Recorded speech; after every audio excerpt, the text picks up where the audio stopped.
मी आज खरं तर जी बीड जिल्ह्यातली पार्श्वभूमी आहे गुन्हेगारीची, त्या संदर्भात मी थोडं स्पष्टीकरण देतो तुम्हाला.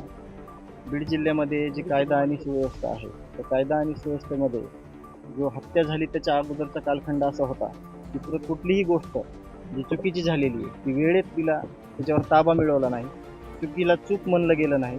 म्हणून जी गुन्हेगारी जी तिथं वाढलेली आहे, जे अपहरणाचे प्रकार वाढलेले आहेत, अ, या हत्या होण्या अगोदर जे स्टोअर इन्चार्ज आहेत शिंदे साहेब आणि स्टोअर मॅनेजर त्यांना अपहरण केलं होतं 28 मेला. त्यावेळेस जर ॲक्शन घेतली असती यंत्रणेनं तर ह्या पुढच्या कुठल्याही घटना घडल्या नसत्या किंवा तिथं जी गुन्हेगारी वाढलेली आहे त्याला राजकीय पाठबळ पण दिलं गेलेलं होतं. हे वेळोवेळी सिद्ध झालेलं आहे.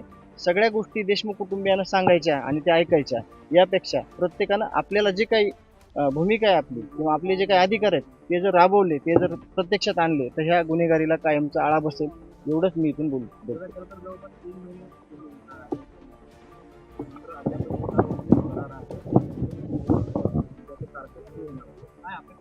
यावरून हे जी टोळी होती ती सराईत गुन्हेगारांची टोळी होती आणि ही पोलिसांसोबत सर्रास वावरत होती.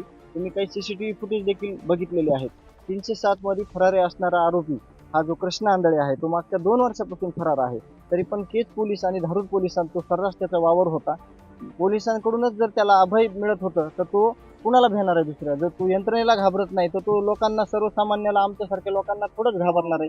तर तीच त्यांचीच जिम्मेदारी आहे की ज्या ठिकाणी त्याचा ठिकाणा होता, ज्या ठिकाणी त्याला पोचलं गेलं होतं त्याच लोकांनी त्याला शोधलं पाहिजे आणि त्याला शिक्षा दिली पाहिजे. आतापर्यंत जे तपास पूर्ण करून जे चार्जशीट आलेले आहे त्याच्यावर समाधानी आहे का तुम्ही? अजून सगळा पूर्ण 1578 पानाचं ते चार्जशीट आहे. त्याचा सगळा अभ्यास होणं हे वकील आणि आम्ही याला सुद्धा खूप अवघड गोष्ट आहे. जो तपास 3 महिन्यामध्ये सगळ्या यंत्रणा राबवून केलेला आहे.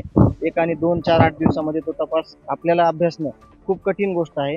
तरी पण आता जे काही राहिलेलं भाग 2 आहे, जे सप्लिमेंटरी चार्जशीट होणार आहे, त्याच्यामध्ये देखील काय काय होणार आहे त्याच्याकडे सुद्धा बघणं हे म्हणजे गांभीर्याचं राहणार आहे. सप्लिमेंटरी चार्जशीट होणार आहे काय असा अपेक्षित आहे? ज्या लोकांना ज्यांनी राजकीय पाठबळ दिलं, त्या लोकांना ज्यांनी पोसलं, जे आरोपी आहेत त्यांना फरार केलं, त्यांना सगळ्या चुकीच्या कामाला त्यांनी अभय दिलं, या लोकांची नावं ह्याच्यात आली पाहिजेत. मग ते किती मोठे असो आणि त्यांना हे शिक्षा झाली पाहिजे. वैभवताई, खरं तर पोलिसची जबाबदारी वगैरे काय नक्की तो संवाद होता, काय काय जबाब केली, काय घटना? याबाबत तर मी नंतर बोलेल, पण आज आम्ही या बारामती मोर्चामध्ये समजा माझ्या वडिलांची जी माणुसकीच्या दृष्टीने जी हत्या झाली आहे आणि बीड जिल्ह्यातील जी वाढणारी गुन्हेगारी आहे, आमचा फक्त म्हणजे आम्हाला कुणावर राग नाहीये, द्वेष नाहीये. फक्त आम्हाला एवढं वाटतं की माझ्या वडिलांची ज्यांनी हत्या केली किंवा त्यांना मदत करणारे जे कोणी असतील किंवा ते प्रशासनातील लोक असतील किंवा इतर कोणी असतील, त्यांना सुद्धा यामध्ये सहआरोपी करावं. आणि कारण की जी घटना आज घडली आहे ती नंतर घडू नये.